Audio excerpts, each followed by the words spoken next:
एक दफा उंगली के इशारे से अबू लहब ने कहा था नबी पाक को आपका हाथ टूट जाए, अल्लाह ने फरमाया तब्बत यदा अबी लहबिन व तब, तू कहता है मेरे नबी का हाथ टूट जाए तेरे दोनों टूट जाएंगे। और सुनो अबू लहब का हाल क्या हो।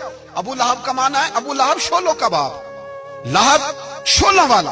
क्या मतलब?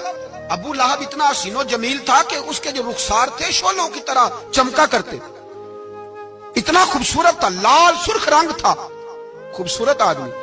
अरब में जब गुर्बत थी तो इसके घर में उस वक्त भी 2 ईंटें सोने की थी। इतना मालदार आदमी और सरदार था सारे मक्के का, लेकिन नबी पाक की बेअदबी की। तुम्हें पता ही नहीं कि रब दुनिया में सबसे ज्यादा नाराज ही उससे है जो उसके रसूल का बेअदब है, सबसे ज्यादा नाराज ही उसी से। अबू लहब ना गया बदर के मौके पर, डर गया, कहने लगा मैंने नहीं जाना, मक्के में रह गया, ना गया जिहाद के लिए, मुसलमानों के खिलाफ ना निकला।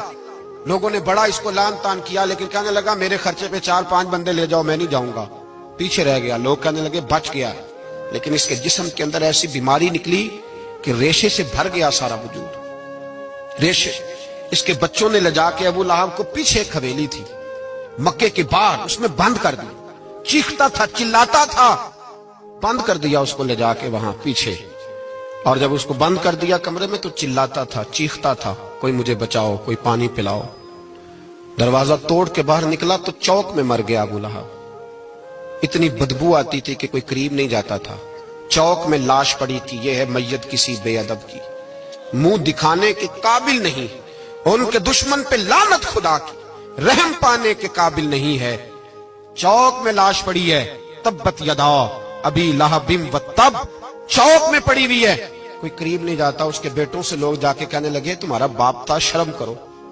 एक मुलाजिम को पैसे दिए उसके बेटे ने, कहा गड़ा खोदो और मेरे बाप को रस्सी के साथ पकड़ के उसमें फेंक दो।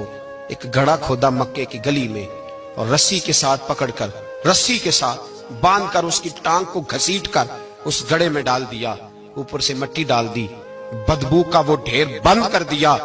अबू लहब मक्के का सरदार था, पर जाने कहां मरदूद दफन है।